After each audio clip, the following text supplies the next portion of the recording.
Jerry's got it. Yeah. Go ahead. At this time, I'd like to welcome you to this special meeting that we've called this evening for particularly to looking at and listening to our citizens in reference to our proposed sign ordinance. At this time, I'd like to ask you to rise for invocation led by Commissioner Legg, followed by our Pledge of Allegiance.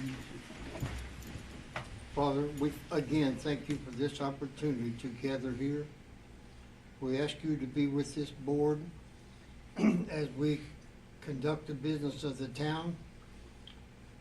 We thank you very much again for the wonderful, wonderful time that you've given us over the holidays. We ask that you be with us, continue to guide us on our way home, and let the business that we do for the town, our residents, and our area businesses to be in the best interest of all involved. Remember our military personnel around the world, and never fail to give you our praise. Amen. Amen. Amen. I pledge allegiance to the flag of the United States of America and to the republic for which it stands, one nation, under God, indivisible, with liberty and justice for all. You may be seated. Do I have a motion to approve our agenda? Do we have any additions or deletions to it? So moved. Have a motion to approve. All those in favor signify by raising your right hand. Seeing none opposed. We're going to have, first of all, a presentation. I'm going to turn it over to Mr. McLaughlin in reference to primarily the areas of this sign ordinance that we feel like we needed to have this additional public hearing for. So I'll turn it over to Mr. McLaughlin, and then after that, we will have a point where we'll have public comments. I do have some that have signed up, but we do want to have this as an opportunity to have our public input. So I'll turn it over to Mr. McLaughlin. Hello, Madam Mayor, distinguished board members. In terms of the sign ordinance, I basically wanted to start off with where are we now? We had a series of work sessions over the last couple of months. The first one was on July 9th, where you guys instructed staff to go ahead and start exploring some options tied to ground signs and reduction in square footage of signs. We conducted a massive mail out after the first hearing, work session on the 9th. We sent it out to local businesses, and we did door-to-door personal invitations because we want to make sure that people have an opportunity to be heard. The second work session that we had was on July 23rd to obtain more input, and then the town board instructed staff to move forward with a draft amendment to the planning board.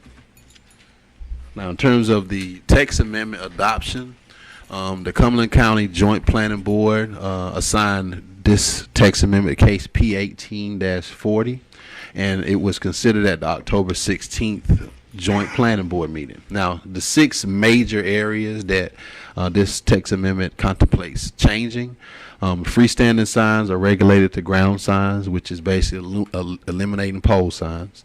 Ground sign heights and setbacks are now determined by the zoning classification.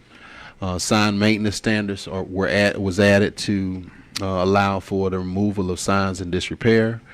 We reduced the maximum allowable sign area in terms of square footage for signs in all districts. Billboards are now only allowed within 1,500 feet of the right-of-way of freeways, and signs attached to or painted on utility poles, trees, etc. are now listed as prohibited signs. Now, the Cumberland County Planning Board, when they considered it on October 16th, recommended back to the board and staff that we meet further with business owners to address some of the negative impacts that they're raising. And then when it was on the agenda for the Town of Hope Mills Board of Commissioners on December 3rd, you guys instructed us to have another work session, which is why we're here today. Now, I will say, based on the feedback that I've gotten over the last couple of months, there are 2 main areas that appear to be the points of contention between the board, this ordinance, and the development community, and that's sign heights and the maximum allowable square footage that would be allowed for those signs. What I also wanted to do before I turn this over is take you through a sample scenario. This is a detail of an actual approved sign, one of our more recently approved signs. This is the sign at the neighborhood Walmart off of Legion and Elk. This is a detail of what that sign was approved under the current ordinance this in place right now, not the draft version that we're talking about tonight. Under the current ordinance, this sign is about 14 feet in height, and the allowable square footage is 110 square feet. Now, in full disclosure, C2P section of the code allows, in the current ordinance, 100 square foot maximum allowable size. But in the event that you have a shopping center with more than 10 tenants, each tenant you have above 10, you're allowed an extra 10 square feet in square footage area. So that's why the allowable square footage for this sign was 110 when it normally would have been 100. But that extra tenant allowed them to have 110. They came in at 109.97. So I wanted to show you this is what we approved, but this is what that sign would have to do to come into compliance with the adopted legislation. Legislation currently reads in C2P that sites with more than 10 occupants may have 2 freestanding signs, each with a maximum size of 50 square feet in area, or 1 freestanding sign with a maximum size of 75 feet in area. Sites with more than 10 occupants, as I stated before, may have an additional 10 square feet of freestanding sign area for each occupant over 10, with a total maximum freestanding sign area not to exceed 100 square feet. So the way this sign would have to be changed to come into compliance, the total reduction in square footage will go down from 109.97 to 60 square feet, and a total reduction in height would be from 14 feet down to 5. Now, this sign could have been constructed at 75 square feet because this C2P section of the current ordinance allows for 2 separate 100 square foot signs. Or actually, this sign, under the new change, it would have allowed for 2 separate 50 square foot signs or 1 75 square foot sign. So if you apply that same 10 square foot rule, this sign would have normally been 50 square feet, but with the extra tenant, it allowed it to go up to 60. So that's just a scenario I wanted to throw out there to give you an idea of what that sign would have to do to come into compliance. And that pretty much concludes my presentation. I'll put this portion of the presentation back on the screen because I do think the value you're going to get tonight is going to be in the testimony that you hear from the people who signed up, from the business community. I'd like to turn the floor to any questions that you may have. Okay, do you have any questions from the commissioners to Mr. McLaughlin at this time? I'll start with Commissioner Bellflowers. No, Madam Mayor, I'm going to defer until after the citizens speak. Okay. Is that fine? Yes. Okay. Commissioner Edwards. Mr. McLaughlin, would you explain to us again about the tri-level, the tri-signs where you progress backwards? Well, that was an option. You're talking about the tiered approach. I think that was an option that we were kind of floating around at one of the previous work sessions where there's a way you can possibly, in the previous ordinance does currently, or the current ordinance does have a tiered approach where it has 0 to 5 feet. You have to set back a certain amount of feet, and from 6 feet up to 10 feet, you have to go back a little bit further. So what it allows is you're allowed to go up to 30 feet in height, but the higher you go up, the further you have to get the setback. That's what we currently had, and we changed it to this. Because to go down to ground signs, you would have to change that approach. And when the ground signs were introduced, then you would also have to naturally reduce the square footage of the maximum allowable size of the sign to make it relative in scale. But that tiered approach is the way it was before, and I think that was floated as an idea at one of the previous work sessions. But what we currently have is the signs regulated by the zoning district with ground signs. I think the highest in your packet, you have a sample of the text amendment with track changes. I think the highest height in there is 6 feet, and I think that's in industrial areas. The height in the C2P areas would be 5 feet under their proposed text amendment. Thank you. Mm-hmm. Okay. Mayor Pro Tem. I'm gonna wait for the citizens. Okay. I'm good for now. Okay, Commissioner Larson. Thank you. This does only apply for new business. coming. Yes, in. yes. The ones that are existing would have to have 50% damage to their sign in order to have to come into compliance with this sign ordinance. That is correct. If you recall, one of our previous first drafts of this, we had what we call an amortization period, where if this went live, you had 5 years for every sign in the town to come into compliance. You guys backed off of that, and we removed that language from it. So if whatever we do move forward with, it basically triggers a traditional grandfather clause. So this ordinance would only apply to new businesses or any business where a sign would destroy more than 50%. That is correct. And it doesn't completely rule out business owners an option to have a variance for a sign for special conditions. I would have to clarify, but I think you can vary certain aspects of that. But that would also require that applicant make an appearance before the Board of Adjustment to get that approval. Okay. One question I have, and I've had someone call me because reference to the types of signs that we have, not considering our developers that are here, but those nationwide and just statewide businesses such as Walmart, Hardee's, Exxon, First Citizens, BB&T, Domino's, Circle K, Arby's, McDonald's. It was brought to my attention that if that the 50% damage in those particular signs, they come with that as their logo, their specialty, or whatever. It's something that comes with their business. So if we come back and say, all right, the Walmart sign is going to have to come down to that smaller sign if it's damaged 50%. Their question is, what if some of the businesses like these that might want to come to Hope Mills say, well, maybe we don't want to come to Hope Mills? And the reason being is we have this standard logo that is our logo statewide, nationwide, or whatever. And that's where the question is. And I don't know about variances, because then we'd be doing variances for all those things that I just called out. And I think that would be not only time consuming, but it would also mean a lot of slowing down the process, because before you'd build or do a site plan, you'd have to come before us to get a site approval for a sign. So I just wanted to throw that out, because I did have someone concerned today because of those businesses that are typically have a standardization of their logo. I will say sometimes, just from a construction standpoint, we do run into situations like that. A prime example would be Waffle House. If you've ever dealt with a Waffle House, they have a standard footprint. They are not ever changing that. So what you're saying is that ideology may apply to universal nationwide businesses where they have a certain model, a certain template for signs, as well as their buildings being constructed, and that may present a challenge to them to basically have to make those changes. So I get what you're saying. Yeah, okay. All right, anyone else?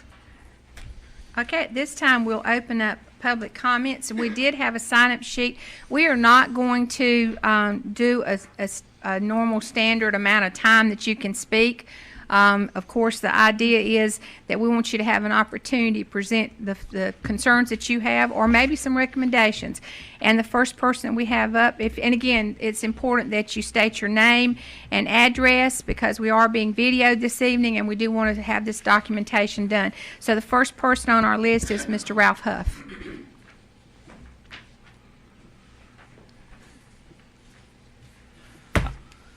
I'm Ralph Huff, 606 Forest Lake Drive, Fayetteville, NC.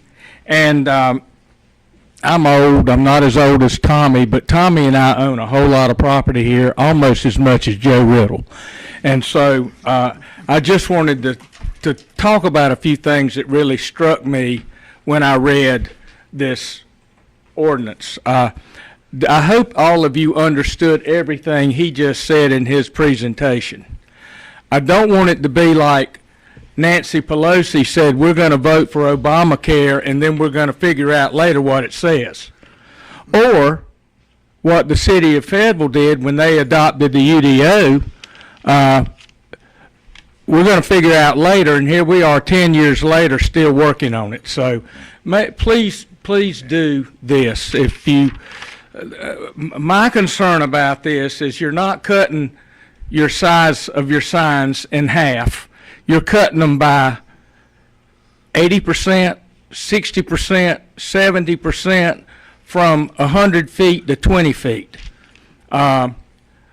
Those are things that are going to be the repercussions that you're talking about, Mayor Warner, about when people come here and they say, well, if I can't have a sign in front of my business, I just won't come. And I'll admit, and I had a long talk with Commissioner Larson about this, when you go to Hilton Head, it's very nice.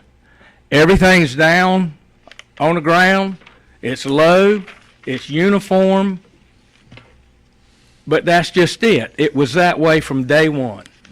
If you come here, here's the rule. That's not what you have in this situation. And that concerns me. Everybody wants to be cool like Pinehurst, and everybody wants to be cool like Cary, and everybody wants to be cool like Chapel Hill. Well, I've handed out something there that talks about the per capita income. And if you'll look at Cary, the per capita income's much higher than Raleigh. If you look at Pinehurst, the per capita income's much higher than Aberdeen. If you look at Hope Mills is about the same as Fayetteville. We've always said Hope Mills is the best place to come because it's easier to do business with than Fayetteville, and I just don't want that to change. I noticed in the parking lot out here, the last subdivision I put in Hope Mills, we had to have concrete curb and gutter. We had to have sidewalks. You don't have concrete curb and gutter in your own parking lot. And you know why? It costs so much more. So those are the things that everybody has to be aware of when you're setting rules that affect your businesses. And the people that are here, the small business owners in Hope Mills, you see what the per capita income is. You don't have a Lexus dealership here. You don't even have a car dealership here. So you really have to be careful about the decisions you're making that are affecting people 10 years and 15 years down the road. There are a couple of ironies in here that I just had to bring up, and I'm only going to give you two.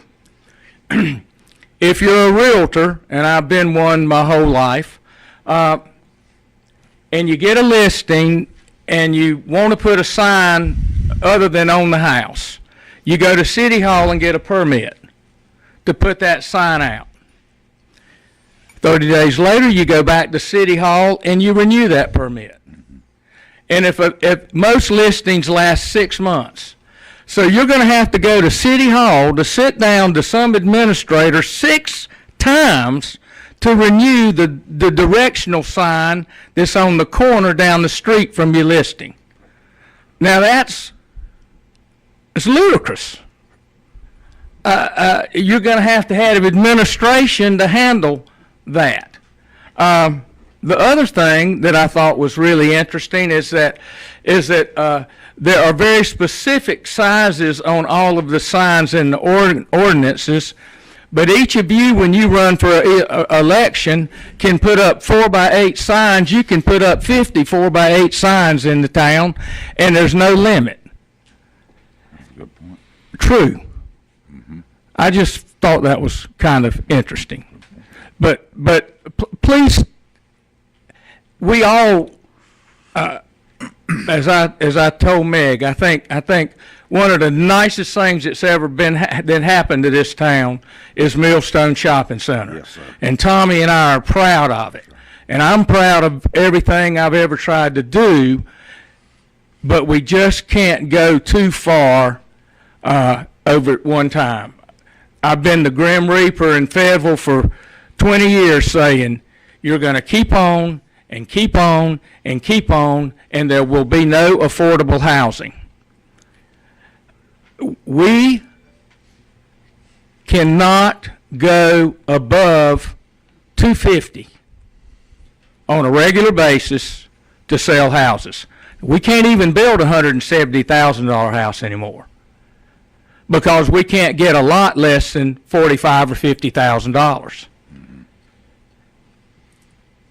And so I've told my people, we've sold 300 or 400 houses in these markets year after year after year.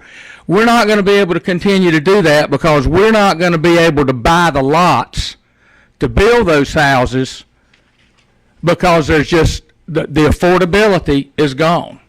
And I don't want the same thing to happen with the signs here to where you can't get the next McDonald's to locate in Hope Mills because the sign ordinance puts him at a disadvantage over the somebody, Hardee's up the street that's been here for 10 years. Thank you. Thank you, sir. Next, we have Joe Riddle.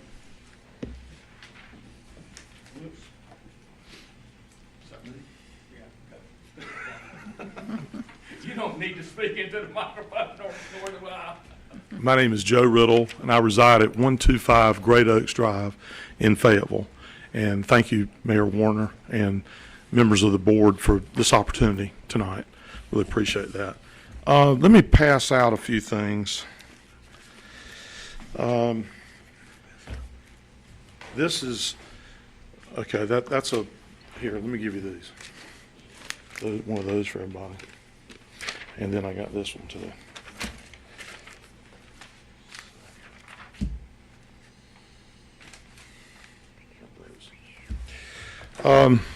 I've got a short list of items.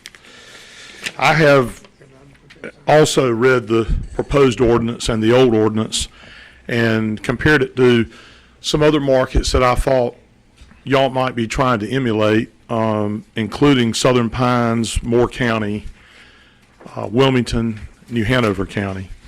I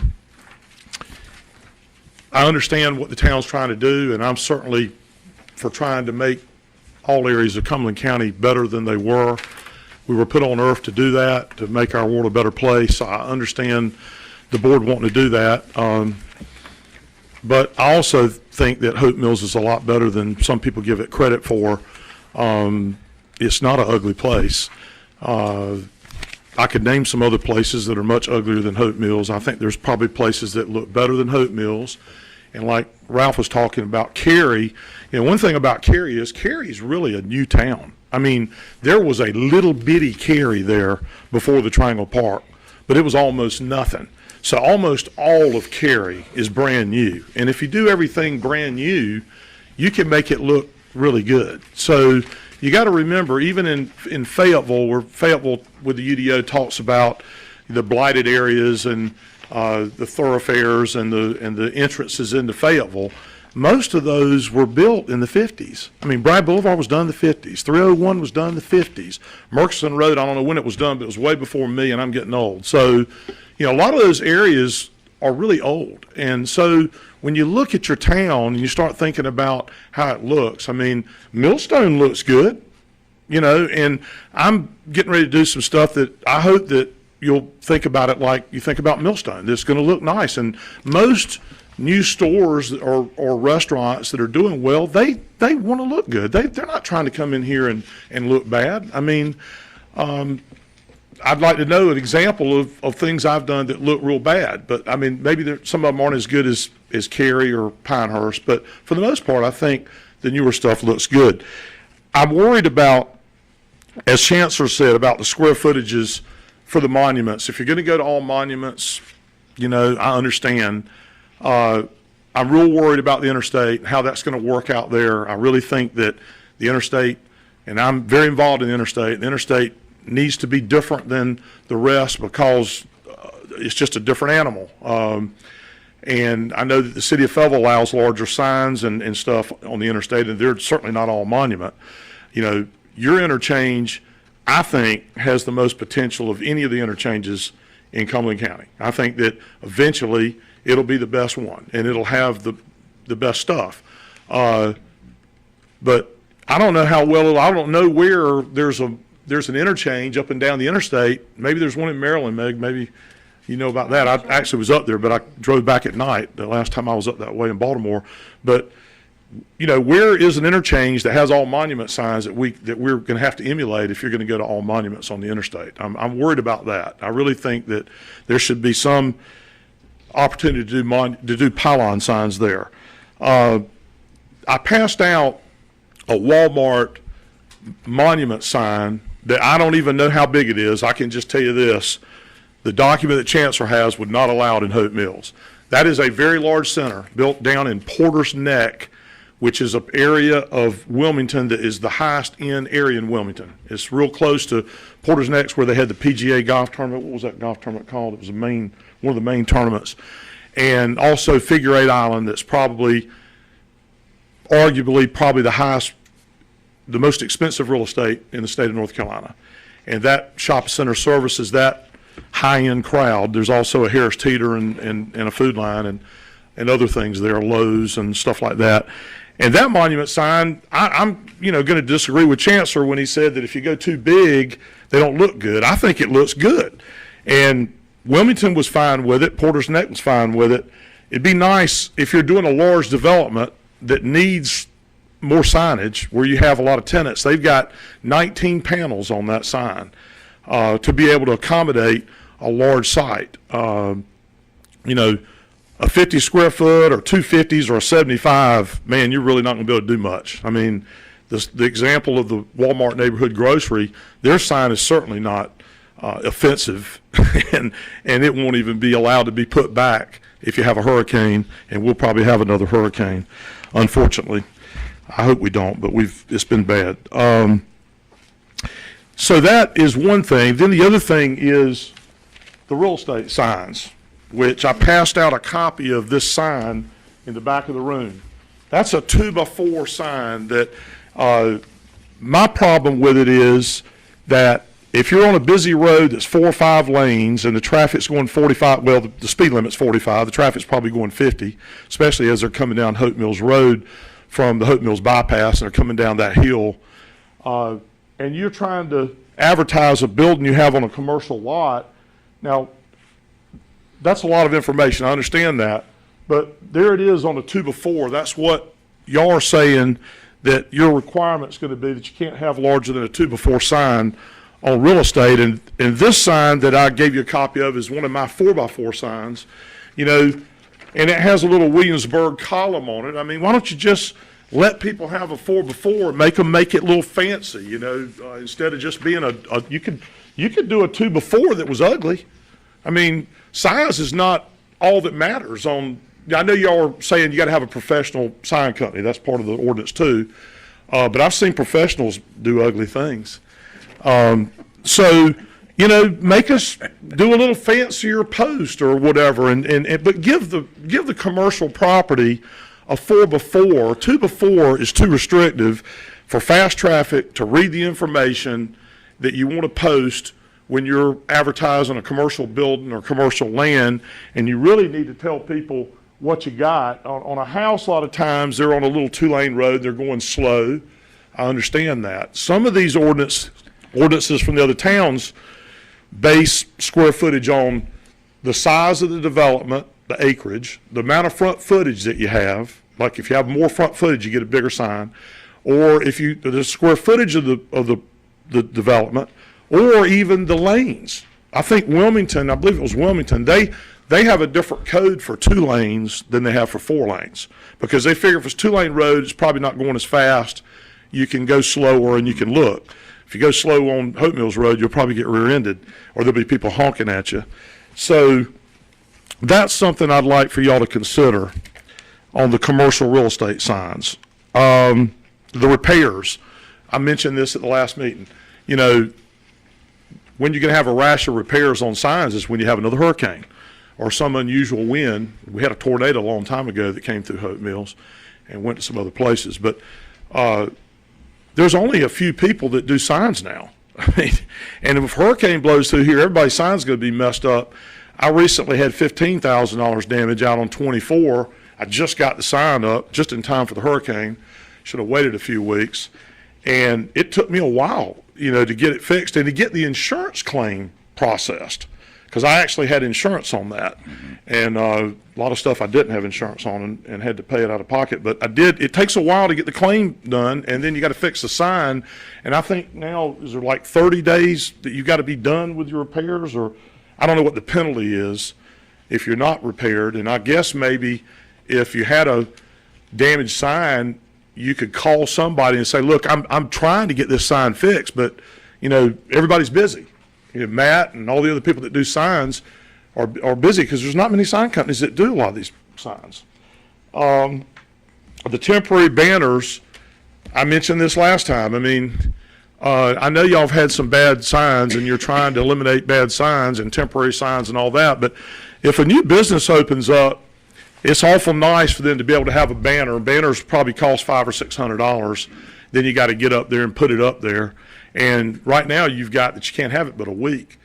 I mean, even Fayetteville gives you longer than that. I mean, really, you ought to have a month. But, you know, 2 weeks, 3 weeks, I mean, there are some people that would put a temporary banner up there in good faith and that are going to go by your rules and put it up and take it down. I know a lot of the rules are made because you've got all these sign criminals out there that you're trying to stop from doing crazy stuff. But me and Ralph and Tommy and the other development people are not those people. So we're getting penalized a little bit by this new ordinance, I think, because of all the bad people that y'all haven't had the meat to stop. You know, I guess Chancellor mentioned earlier that you do allow 2 monuments if you have 2 entrances. The only thing is it cuts the sign down so small that, you know, on a large development, sometimes it'd be nice to have a monument at each entrance. But if you've got to go to 50 square feet, I don't think anybody will do that. So that was one of my items. I still think that the part of the ordinance about having to change the sign out if it gets damaged by 50% shouldn't be in there. There are going to be a lot of small business owners that are going to get hit hard by that. It's going to happen. I mean, I don't know who's going to determine the 50%. Is that going to be determined solely by the planning department in Hope Mills? Who will determine that? Who will determine, you know, when you have a hurricane blow through, if the sign is 50% damaged? Is that going to be 50% of the original cost, or is that going to be 50% of the new cost? Because the sign could be 20 years old. I mean, the sign might not have been but a $5,000 sign. So, you know, you could say, well, you got $2,500 damage. You got to take your sign down and put a monument up. That sign today might cost $20,000. So you'd have $10,000 damage. There's nothing in the code that specifies all that. Is that just going to be a point of contention? And I do think that when you pass this ordinance, you better get ready for variances. And I know the same board, I think, except maybe the mayor, sits on the Board of Adjustment, but I think as people do developments, if you pass what's in front of you now, there's going to be a lot of people that are going to be contingent on trying to get a variance before they make their final decision in Hope Mills. But I do commend you in trying to make Hope Mills a better place, and I hope that we can work together and try to come up with something that works for everybody. Thank you very much. Appreciate your time. Madam That's Mayor, the sign. That's Madam, the 2 before. May I ask Joe a question before he sits Sure. down? Joe, this sign from Wilmington, want to make sure this is from a 4-lane road. Yeah, that's Yeah. Highway 17. Yeah. That's a major road. Yeah, it's a No major doubt about it. road, and that's why It could be 5-lane there. I'm not even, I but can't it's at remember. least 4. Oh, yeah. Yes, sir. Yes, sir. It's a large sign. But I just happened to be down there, and I said, well, I better, and I actually stopped out there in the road while the light was red and took that picture. So, Well, yeah, and I mean, my point being, Joe, you wouldn't want to consider something like this for a 2-lane road. no, what I And I was think saying that's your is, point too. yeah, what I was saying is that on some of the ordinances, they allow more for a busy road and a large development. Right. Yes. Thanks. Thank you, Thank Mayor. y'all. Okay. Appreciate it. Okay, next we have, what? I can't make out your name. Is it Matt? Is it Matt? Oh, Matt. Matt the Mountain Man, Matt. Mr. Matt. Yeah, you say your name for me when you get up here so I'll know. It looks like what, but I see it's It's Matt, Matt so I'm going to change it Blashfield. to Matt. We got it, 303 William Street, Okay, what's your last Fayetteville, name? Blashfield. Blashfield Verganis. At one time, yes. Yes, 20 years ago, 30 years Yeah. ago. Yes, Southview High School. Westover. But we did some work at You did Southview. Southview High School sign Yes. then. That was my goal when I was Yes, first hired we there dealt to with get you, the yes, sign. ma'am. Okay, thank you, sir. everybody that's spoken so far has covered most everything, but one thing that needs to be considered when determining signs and size of signs is the speed limit of the roads that the signs are on and the height of the letters. I didn't bring them with me, but I'll be glad to provide them to you. There are studies that have been done over the last couple hundred years that determine the optimum viewing distance for any particular letter height and how a speed limit affects the readability of it. And you guys really need to take that into consideration with any of these rules or any rule that you come up with, because a sign that has too small of letters is worthless, literally. So if you come up with some kind of a square footage allowance for an area that has a 55-mile-an-hour speed limit and the letters can't be read, the sign is worthless. I mean, it is completely worthless and not useful at all. So try not to get in that area where you're limiting the square footage of these signs and the setbacks where they can't even be legible. And another thing is, you mentioned all of these national accounts, McDonald's and the banks and fast food restaurants. I've been building signs for almost 40 years and have dealt with all of those companies, and they do have, you mentioned a template, they have a formula for lot size, parking size, the speed limit of the road they're on, and the square footage of their sign. And if you can't meet that, the qualifications that they have, they will not come, period. They just simply will not come. So if you limit the size of their signs too much, they will not come, period, because their formula won't work, and they know it. So please take that into consideration as well. I can provide you with those statistics I mentioned earlier. Would you be interested in looking at that information, the letter heights and so forth? I hope so. Thank you, sir. Yes, I'll sir. give them to you, and If you you get can that forward to Chancellor, that would be good. Thank you. Okay, thank you, sir. Next, we have Tommy Bradford.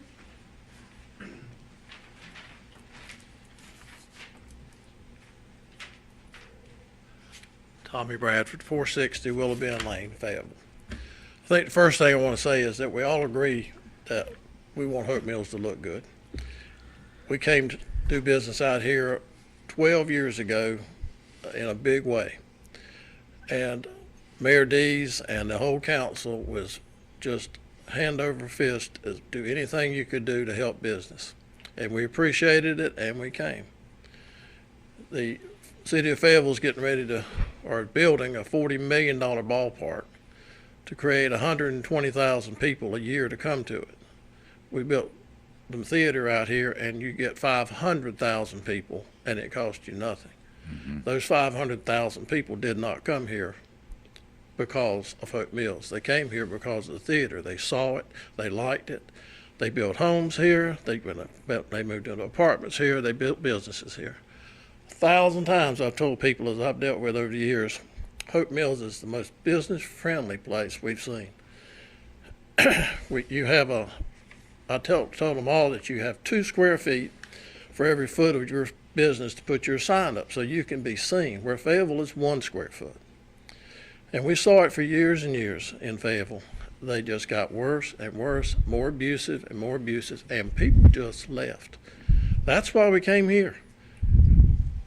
When we came here, there was no Harris Teeter Shopping Center, there was no Walmart, there was no Lowe's Home Center, there was no Verizon Center on the corner down there. There was nothing commercial-wise. And we had to beg people to come here and believe in us as well as believe in you. And that's my biggest concern, is I don't want to see that change. You know, y'all are friendly. It's a nice town. It always has been. And when we built the Elmwood Crossing Shopping Center down on the corner of Hope Mills Road and George Owen, we came to you and we said, please let us be in your town. We don't want to be in Fayetteville.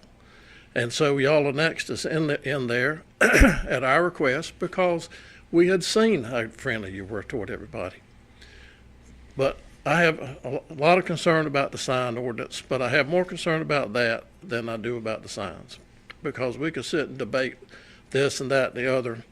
It's about it's not about McDonald's and Hardee's and those people. They can survive a little punishment, but your local businesses, the ones that have been there, down in front of the lake, used to be a Tasty Freeze, and then it changed to diners. they can't survive without these signs. They tell people, here we are. So McDonald's puts up this sign and everybody knows them. But they don't know them. And at Millstone, we're 700 feet off the road. Who's going to see the sign if it's not have some size to it? The distance from the road, even at Elmwood Crossing down here on the corner, it's the same thing. We're 300 feet off the road, and they've got to have some size to be seen. Otherwise, you just speed right by and you don't ever see them. So that's all I really wanted to say is we believe in the town, we believe in y'all, and we believe that your best interest is our best interest, and that we all got to get there. But I'm concerned about the number of Fayetteville people, I'll call them government people, Chancellor, that have come from Fayetteville and brought these ideas and said, that's why we left you. We don't want to leave y'all. So we just ask for you to try to be, this cost of replacing signs, the 50% and all this stuff, I don't clearly understand the amortization thing yet. If you've got a sign that's not in compliance, the comment was made that you've got 5 years to absorb the cost. Why do I need to absorb the cost? I got $300,000 worth of signs. Is it less money if I do it over 5 years than one? No. It's still $300,000 I got to replace if the grandfather's not done, or if we have to go through the amortization thing. So we're just asking you to bear in mind that we're not trying to do anything. We don't put anything down that we don't want to write up and say it's ours. So I appreciate your listening and just ask for your help. Thank you. Thank you, sir. Next, we have Dennis Bruckner.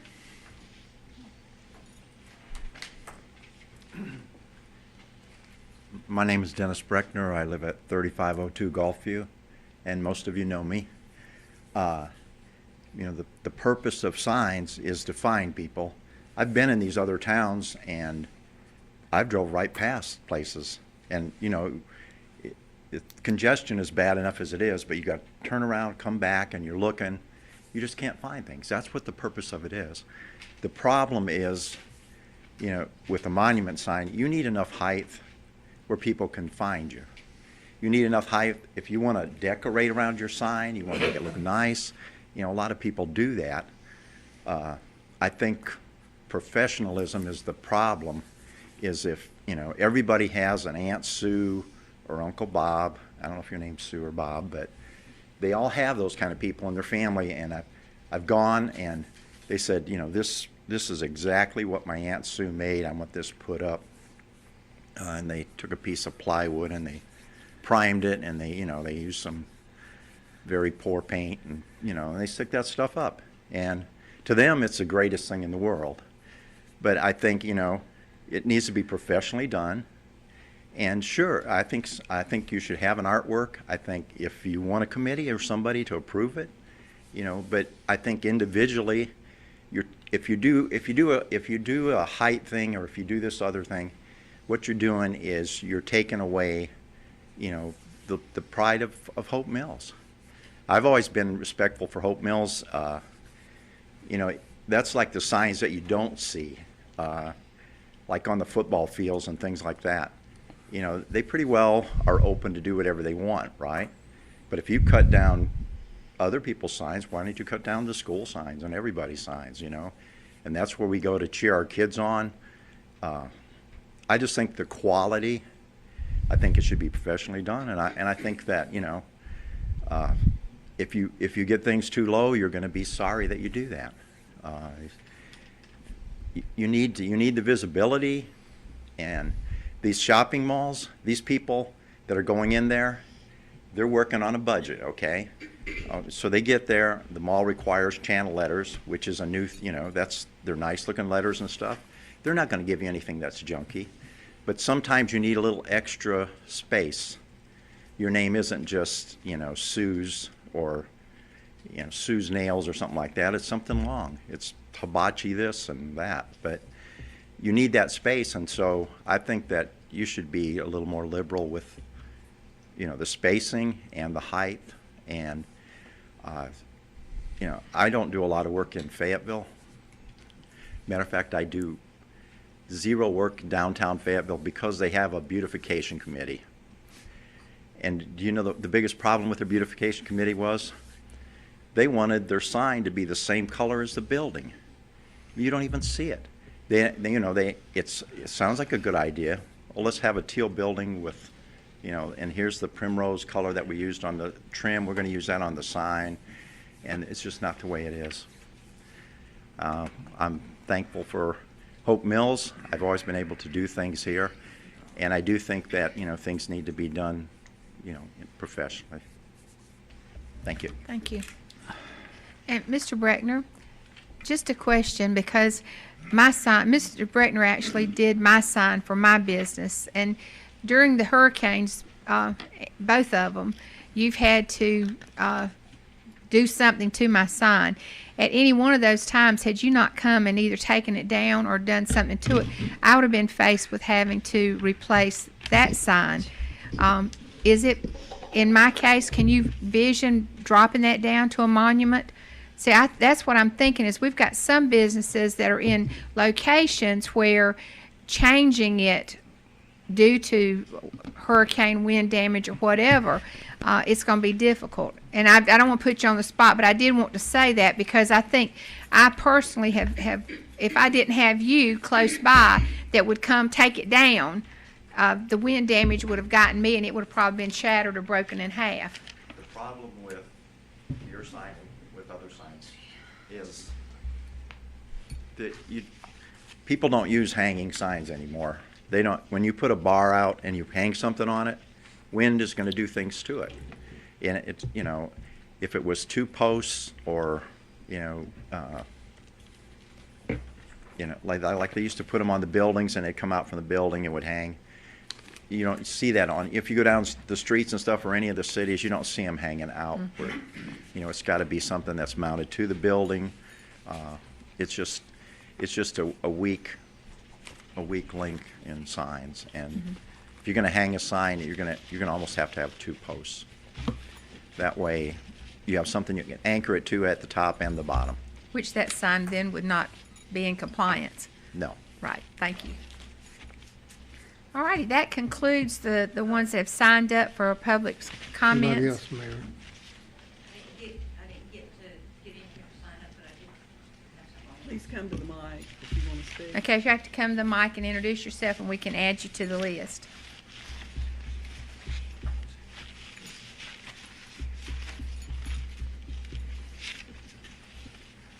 My name is Jennifer Hickson. I live across the street at 5789 Rockfish Road. I've recently moved back to this town. I've always loved Hope Mills, and this is where, whenever I do establish a business, I want to be here in Hope Mills.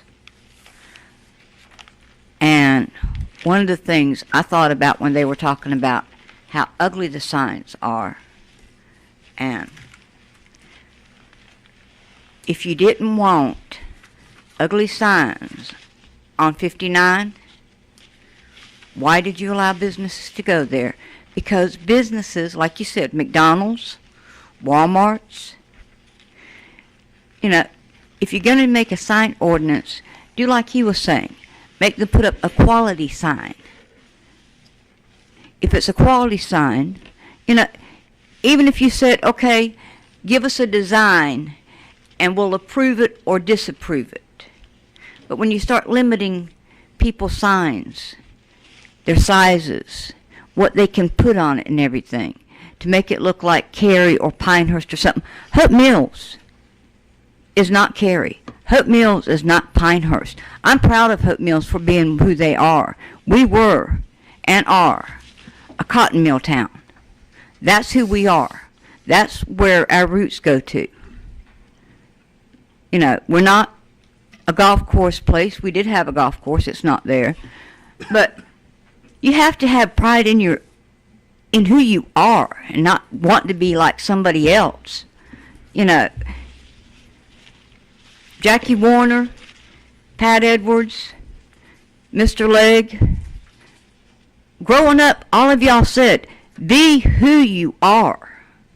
Don't try to be somebody else. So why are we going to try to make Hope Mills somebody else's town? Hope Mills is loved by the people who live here. Some of the kids have moved away because, well, because they wanted something prettier. They forgot where their roots are, but some of us are coming back, and we want to come back to Hope Mills. We don't want to come back to Cary. If we wanted to come back to Cary, we would buy a house in Cary. But if you're going to change the ordinance for the signs, make it something that people like me, whenever I have my business, I don't have a real estate agent, I don't have a developer, but if you tell me, Jennifer, it has to be quality, get up with the approved sign makers, tell them what you want, and then present it to us. And if it's approved, you can put up your sign. If you want to make Hope Mills pretty, do it that way. And that's basically all I have to say. Thank you, ma'am. May I? Yes, sir. My name is Bill McFadden. I'm from 2105 Cloverfield Lane in Eastover. I lived in Hope Mills for 2 years over on Cypress Lakes Road. As a disclaimer, I am in the real estate business, but I don't want to speak to you from a real estate aspect. I want to speak to you from business. When I first got into real estate, I was an independent contractor for Mr. Huff for 4 years. I've done transactions with Mr. Bradford, and I'm now working with Mr. Riddle. So I suppose I am closely intertwined with them, but my background, my beginnings were McFadden Music. The last new business that McFadden Music opened was in Hope Mills, North Carolina. When I was a kid, one of our top piano salesmen was Larry Nunnery. Larry left McFadden Music and opened up on Hope Mills Road. You incubated a business for him that was very successful for a long time. A few weeks ago, I rented a space to a fellow named David Williams. David's a computer technician. Single dad, 8-year-old kid. He had a stroke early in his life. He lost the entire right side of his body. I think he'd been in business about 14 or 15 years in the computer business. David retrained himself to use the left side of his body, and he's reopened his business. He opened in the old DMV space in Hope Mills. You incubated his business. Hope Mills is a place where a small business person can come today. And maybe it can grow into something that's as big as what my dad made McFadden Music. We went from a one-horse town on Gillespie Street to a pretty big company that sold in 2000 and then opened up in Millstone. You're sort of the defense of business. But if the Carolina Panthers went and fired their entire offense and put all their money into defense so that they had the best one in the league, they wouldn't have much of a team. Business is your offense. That's your revenue. That's your income. I ask you as a former small business person that however you look at these ordinances and these changes that you're going to make, do it to help your offense. Don't do it to suppress your offense. Don't slow down your run game and your passing game with your signed ordinances. Help your offense to bring you more money so that you can go out and do better things in your town that has incubated so many good businesses like she's going to do. Thank you. Thank you, sir. Okay, come on. Hello there. My name is Casey Shaver, and I live at 4322 Dominique Street in Hope Mills. I work in Hope Mills. I live in Hope Mills. My daughter goes to school in Hope Mills, and I am relatively involved with the community here in Hope Mills. I'm on the board for the Chamber of Commerce, which is why I'm here tonight. I am a very, very, very, very small business owner. I do not have a brick and mortar store, but the company that I work for full-time has a brick and mortar right down the road. Marketing is what I do. Marketing is what I went to school for. That's where I come from. That's my background. That's something that I'm trying to help some of the smaller businesses in Hope Mills with. That being said, if you told me as a business, even say at the Swamp Dog Stadium, that this was the size of sign that I was going to get, I wouldn't waste my money. And that's one of the things that I think will be a very big deterrent for businesses wanting to come into Hope Mills who don't have a very large budget, who don't market digitally, who don't do all these things. The sign that Chancellor showed that the people who were in the Walmart strip mall would have a 6-inch sign at the road. No one's going to see that.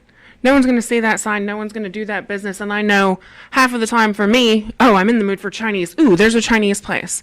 If you don't see that sign, you're not going to get that business. And I think that it will be a very, very large deterrent to people who are wanting to come in. I completely understand the need to want it to look good.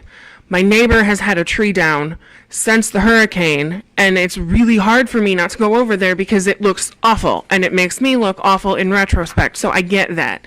And I get that, if you've got a shoddy sign next to your business or down the road from your business or something that you see going back and forth every day, that it really does bring down the property values. It makes us look bad in general. But I don't think that limiting our small business signs and making them so small that they aren't going to do any good whatsoever is the way to resolve that. I think that if you're going to have this ordinance put in place, you may be just as well approving every single sign that goes up in Hope Mills on a case-by-case basis, because you're going to have so many people wanting to file variances.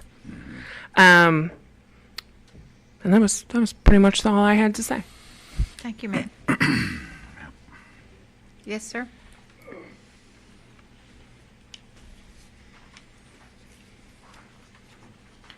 My name is Ronald Maori. I got terminal COS. I live on Legion Road right down the street from the mayor. I can't think of the address. I moved to Hope Mills from Orlando, where Mickey lives, to get away from Mickey. My wife and I love Hope Mills. We've been here for 3 years. We try to get involved with the community. We're on the Veterans Affairs Committee. We worked with the mayor on a lot of stuff. I have seen in my 75 years towns that were great reinvent the mousetrap and close the doors. People are moving out of Orlando faster. The only people going in there are the Puerto Ricans because they moved them up and gave them free housing. All the other people are coming up here to retire. I hate to see Hope Mills overthink something and screw it up. I'm 75 years old and I don't want to move again. And I just love Hope Mills as it is. You're talking about these signs. I go up Skybos, people told me where signs are or businesses are. I ain't found them in 3 years because you can't read the signs. But if you're going to keep young people here, there's got to be work. And to get work, you got to get people. And I'm not saying that you can't control, but don't overdo it. Keep it smart. And that's all. I didn't mean to speak tonight, but I just figured I'd open my big mouth, which I usually do, and go for it. Thank you, sir. Yes, sir.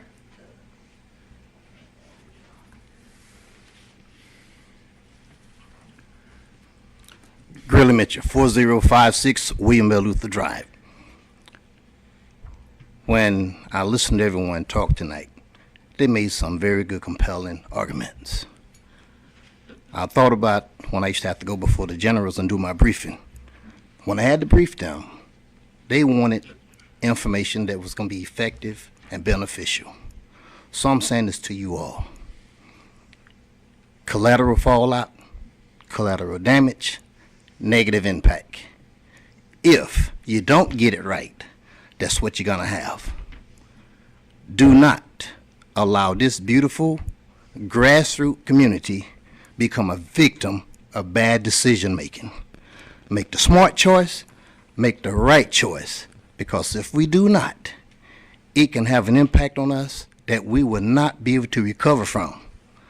Like I always say, changes are coming, but make sure the changes are going to be beneficial to those that need it, that want it, and know how to make it happen. Collectively get together with these guys out here that said they know what is needed, what's required to keep business coming in here. We need to grow. We want to beautify this town. Let's start with the simple things. We need to start a major cleanup campaign to clean up some of these areas that is deteriorating. Simplicity, smartness, and common sense is the way to go. Thank you. Yes, sir. I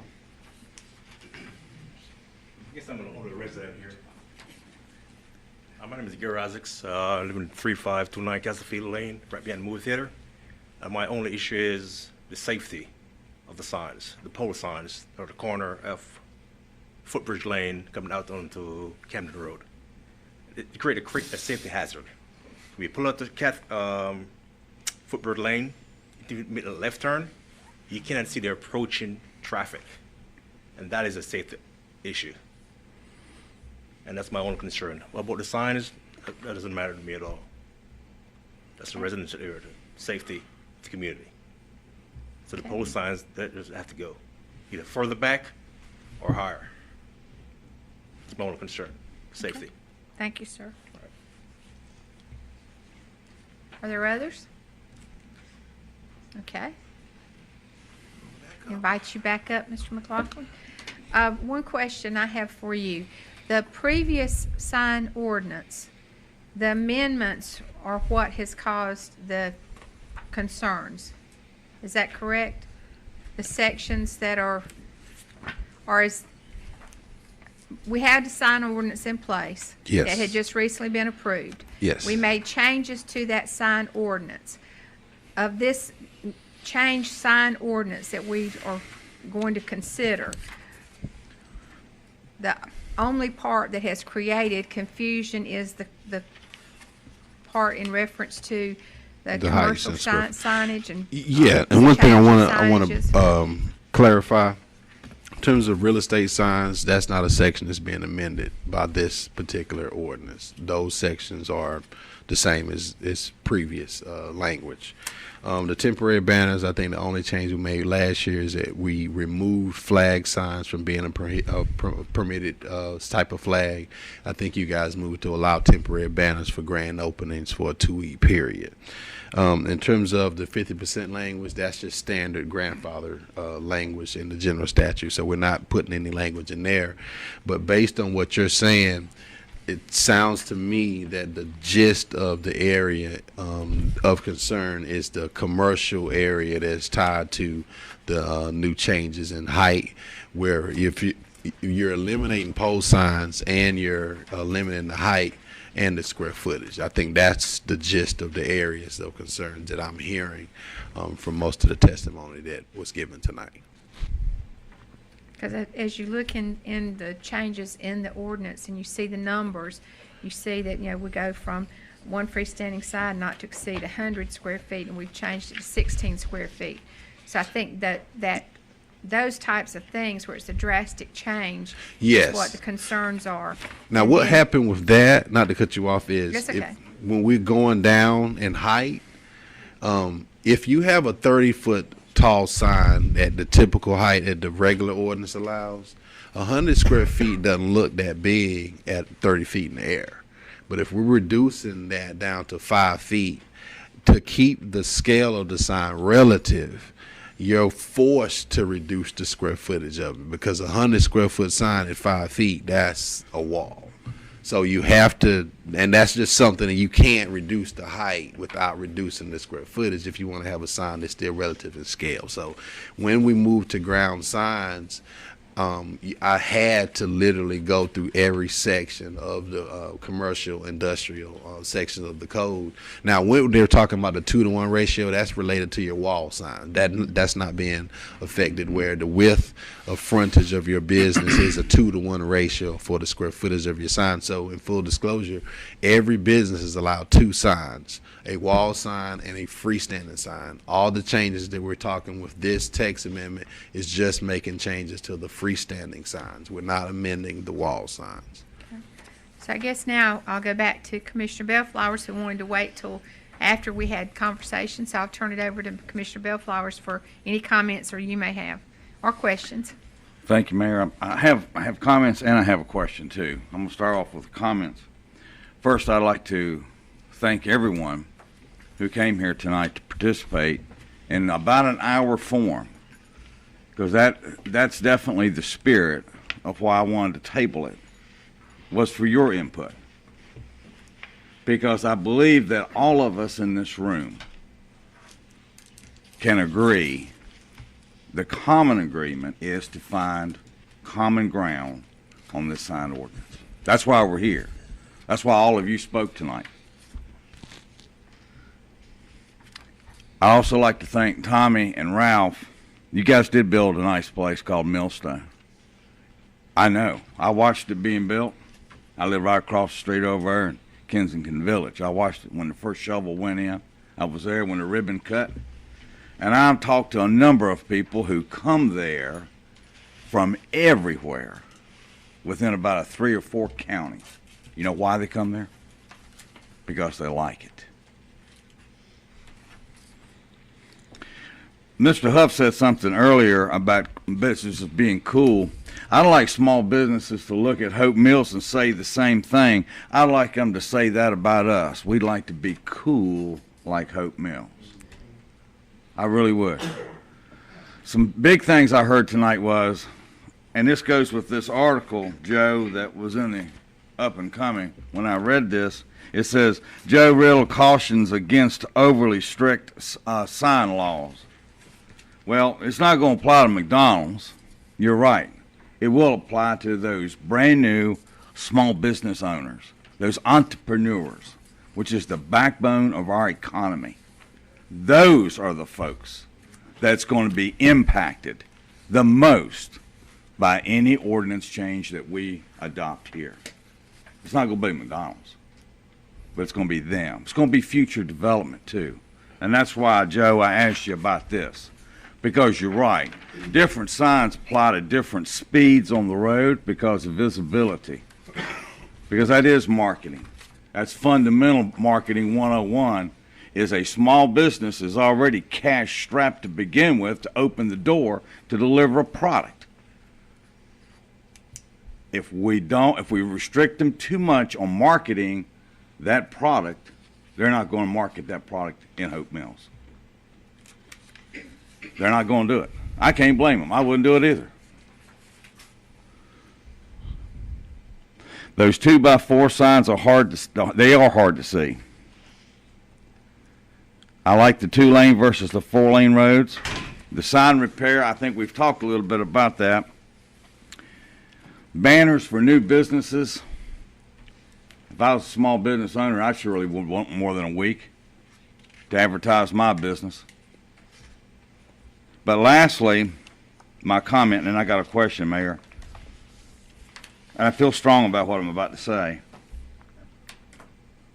Every community has sign ordinance problems because we've always got one or two in the community that's not going to do the right thing. But we don't punish everybody who does the right thing because there's one or two that don't. We punish them. So my question back to you, Chancellor, is I'd like to see us revisit the tier that was in a prior ordinance. How long was it there before this change? How many years? I'm 42. I mean, this is that tiered approach was in the original. And did it work well for all these years up until now? To my knowledge, yes, that's correct. And the tier approach again, if you would explain exactly what that is. In your packets, if you go to page 9, in your packets, what I did with this ordinance, I kept the track changes on, so that you're looking at an ordinance, you're able to tell specifically what portions of it were changed. On page 8 is the previous table. It shows from 0 to 5 feet. With this section, you had a 30-foot sign height maximum, and so if you were 0 to 5 feet in height, you had to be set back 5 feet. If you were greater than 5 feet and up to 15 feet, you had to be set back 10 feet.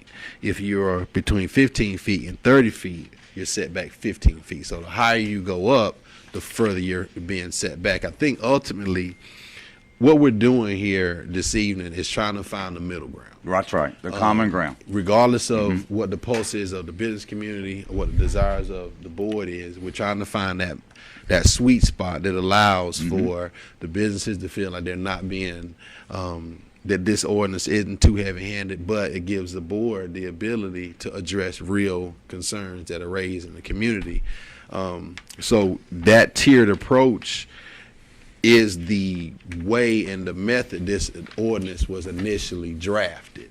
The only reason why the heights and the square footages were changed because we eliminated pole signs, went to ground signs. So Right. I had to do that. Now, if you are interested in going back to a tiered approach, we don't have to necessarily go back to these exact numbers. It's just this methodology on And that's what I wanted you to allowing bring maybe up. a higher height as you step it back a little further. That's the methodology. Well, and that's what I agree, Chancellor, because I think that might be the common ground that we may agree. Now, I'm just speaking for me, but looking at the tier approach, it brings more visibility to that sign because you're looking at the speeds, you're looking at a 4-lane versus a 2-lane, you're looking at traffic counts, and if you're real close to the road, a lot of folks are going to do what? They're not looking at a sign, they're looking at brake lights in front of you, especially if you're driving in Hope Mills or, believe me, on Rockfish in front of Millstone.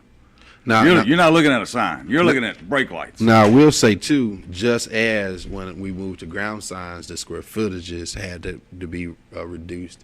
If we're going to go to this tiered approach, then as we allow for the heights to go back up, the square footages Right. in those scenarios will slowly be massaged back up as well.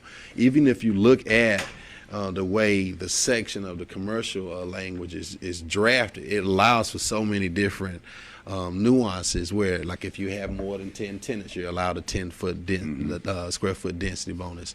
If you went with one sign, you're allowed a bigger sign as opposed to 2 smaller monument signs. The numbers in terms of the square footage amounts, I think, is the issue here in terms of the reduction. If we're going to massage it, I think you just find a common ground that is a reasonable square footage size and a reasonable height. And I think like I said, as the heights go back up, the square footages will just gradually tier up to make that scale relative as well, because I can't shoot the height back up and keep the square footages at 32 square feet. That wouldn't look right either. So as we massage them down, they'll just massage back up. Where that middle ground is, maybe the 30-foot height that we had was too high. Maybe you go a little smaller, but you allow for the ground signs at street level.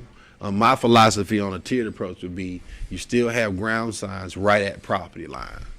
You have language in here for sight triangles and things of that nature, so that there are already mechanisms in place to stop the visibility from being obstructed at intersections and things of that nature. That's already in place. But for a tiered approach, you would have your ground signs at the property line, street side, but as you go back maybe 10 feet, you're gradually allowed to go back up. Maybe you don't go back up to 30, but maybe you allow a little bit higher than 6. So where that middle ground is, I can explore some numbers at that, but I'm following the direction of the board or whatever you guys instruct me to do. Well, thank you, Chancellor and Mayor. My last comment is, I would like us to look at tier signs, I really would. But I also, the common denominator to support that would be quality as well. And Mayor, and again, thank you, Chancellor. And to add to that, I think it has to be quality. If we keep the section of the text amendment that we have that requires the sign be done by a professional, I think you're directly addressing quality. I did not bring in my prop that I have in my office. You should have. A lot of people may not realize some of the things we deal with, and I want everybody to understand these changes are a lot more than just heights and square footages. Our staff is pulling down about 60 signs a week. They're the I buy junk cars, the mattresses. They're being bolted 11 feet up light poles. If you ever see me in a suit standing on top of a Town of Hope Mills truck with an X-Acto knife, I'm not joking, trying to saw it down. That's what we're dealing with every Friday. But what I have in my office is a 50-pound wooden cross that someone spray painted, called this number for home repairs. So we have to find a middle ground because we have to address that kind of stuff. But how do we address it in a realistic approach that doesn't give the business community the impression that we're trying to prey And that's on the one I'm That's the talking kind. about, Chancellor. That's really doing the disservice to everybody who does the right thing. Well, the professional sign handles that immediately. Right. Thank So you, Mayor. we That's have all I things have. in place to code the standards. Okay. All right, Commissioner Edwards. Oh, I agree with Commissioner Bellflowers, and I also think we should go with the tier approach. And the Chancellor, I would like for you to review it, since you are the planner and you know what's going on and you've done all the research on it and you've talked to the developers. We're relying on you to redo this and come up to the structure that we can all go along with. That's all I'm gonna say. Okay. Mayor Pro Tem? Yeah, I think, I brought this up way back in 2012, even made a motion to hire the road law firm. Yeah. Because I knew they had Aberdeen and I knew they had sign ordinances. Of course, I've been a businessman in Cumberland County for 33 years. Know most of these guys out here. Matt made my sign back in 1992 over at Tallywood Shopping Center, or Stone Blasted Sign, whatever they call it. But I can understand the need for having larger signs, especially on the 4-lane roads. We do want them to look more professional. We want, we know we're not Cary, we know we're not Pinehurst, and we know our per capita income is not the same. But that doesn't mean we can't have a pretty town that looks professional and start heading in that direction. It won't happen in our lifetimes, but certainly in 30 or 40 years, maybe we'll have a little different look. That's just a little nicer to look at. We're just trying to get some kind of standards in place, and certainly I can support going to the tier. Just, what Joe turned in for the Bay Shore Commons, that's certainly a very nice sign. Oh, yeah. And of course you do notice that McDonald's is back there at the smaller sign, just like they are at Jack Britt. We're not really affecting McDonald's. McDonald's is okay with the ground level signs and monument signs. I spoke to Jackie Hare, he's my landlord, he's okay with monument signs, but he's doing like commercial offices, that type of thing. We don't have retail stores. That maybe is just a little bit more important than a destination business.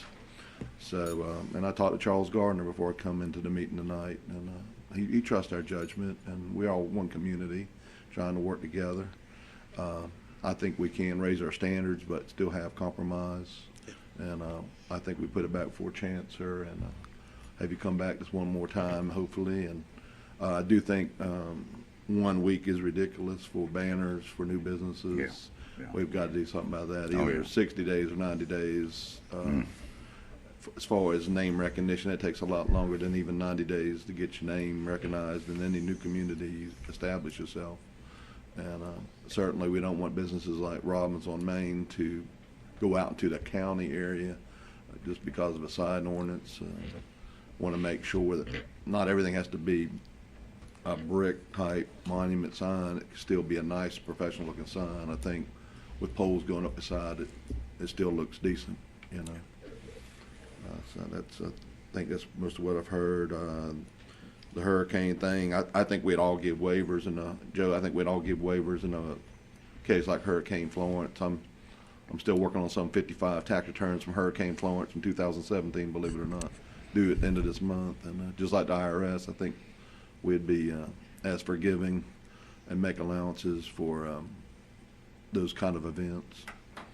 So, and I'm going to save that for another night, but I do believe that us as commissioners, we need to find another way of working our Board of Adjustments. I don't really like serving on the Board of Adjustments as a commissioner or mayor pro tem.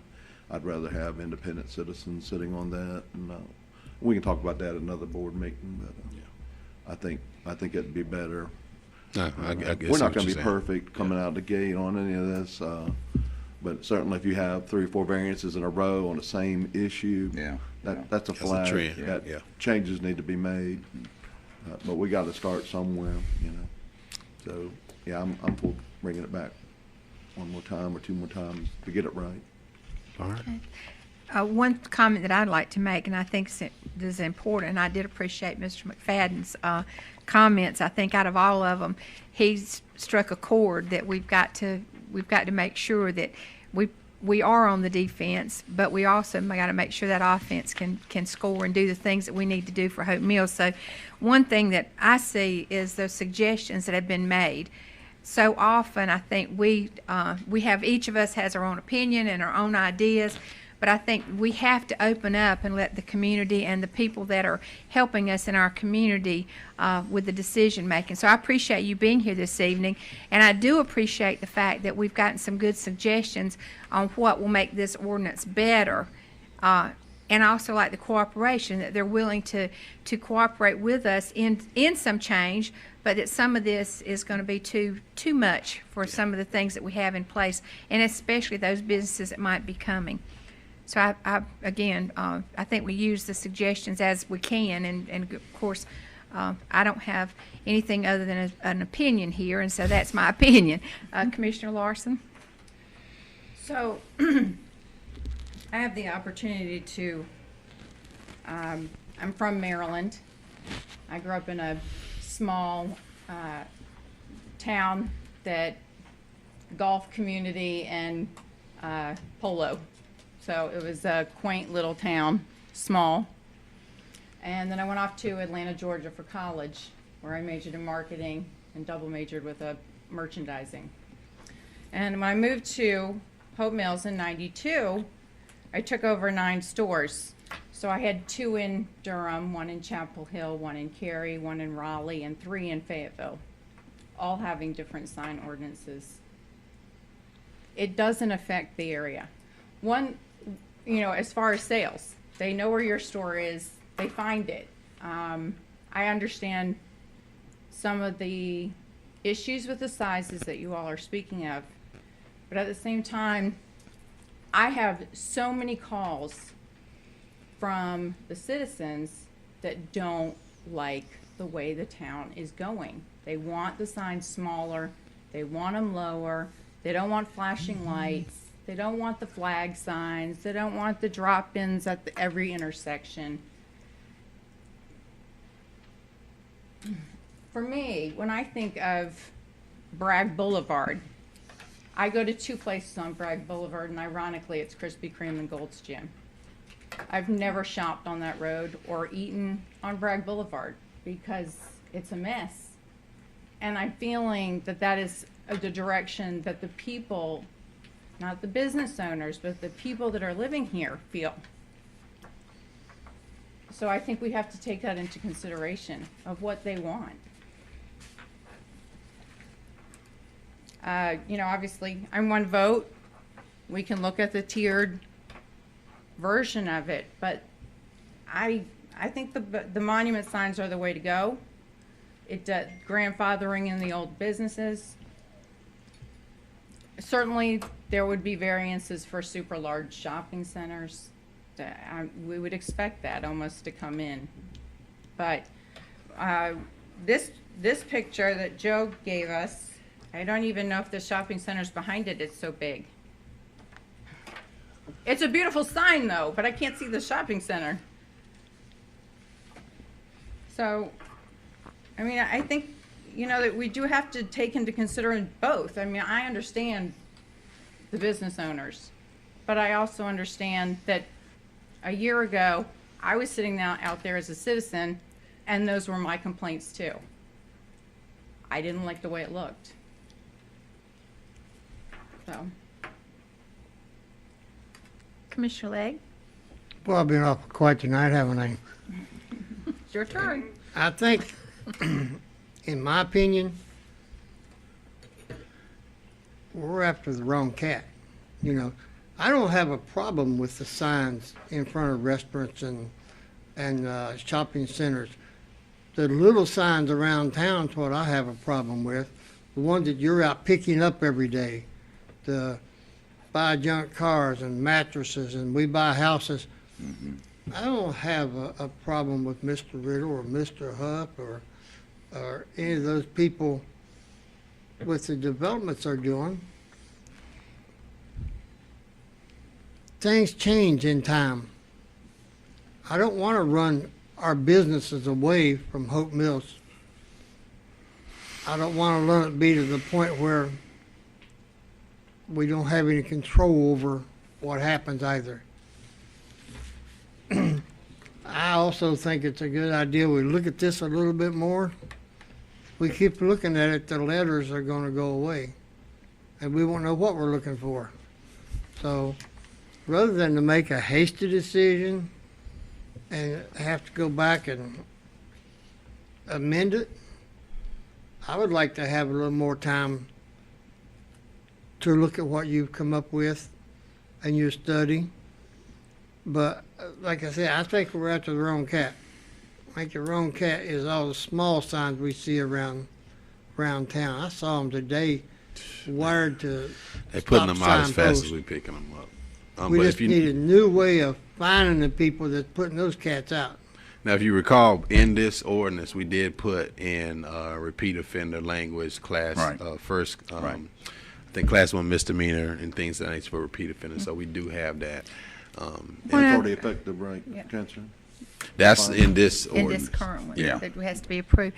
One last question. I know that you did a mailer for this meeting tonight, and I know that it had a presence on social media, and I know it had a presence in the news media. Yes. How many letters did you mail?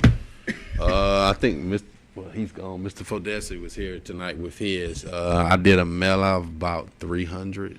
Because I think what we're seeing is, and I appreciate the gentleman that lives in the Millstone over there, because I think you've got the owner of that sign right in front of you that you can speak with him before you leave this evening.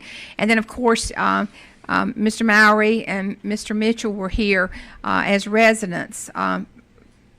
Mr. Bruckner's here as a sign maker, but of course very interested in this. So I think the importance here is that we had an opportunity for more people to come. And so I think it speaks to the fact of who this is affecting the most, and that's who actually came this evening.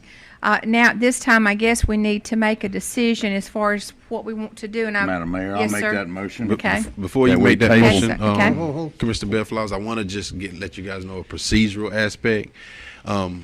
If we're moving in the direction of making an amendment, I can have that ready for you on the 22nd.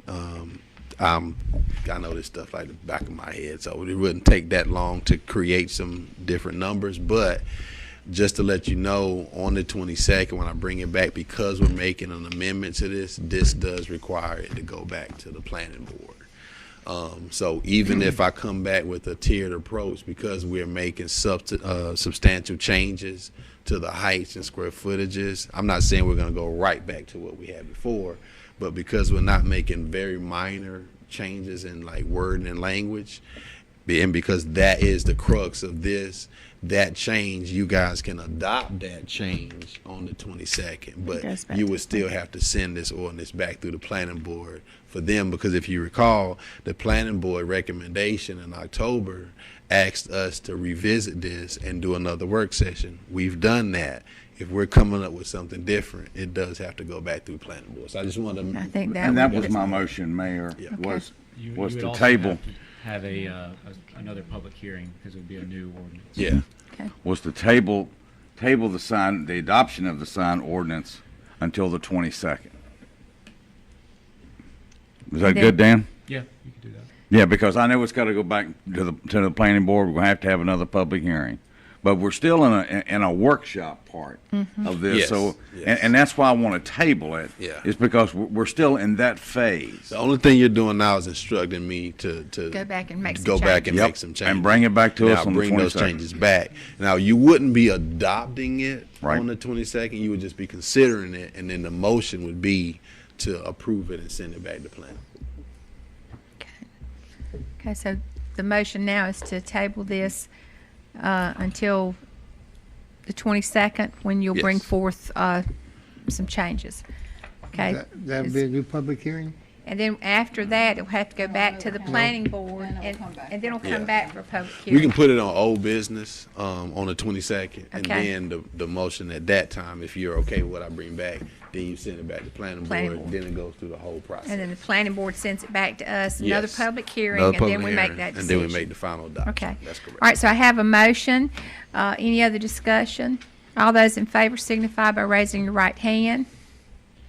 Okay, seeing none opposed, we'll see you the 22nd with some changes. Thank you, sir. Madam Mayor? Yes, sir. Mayor, if any of you need to send an email to me, please send it to my personal email address.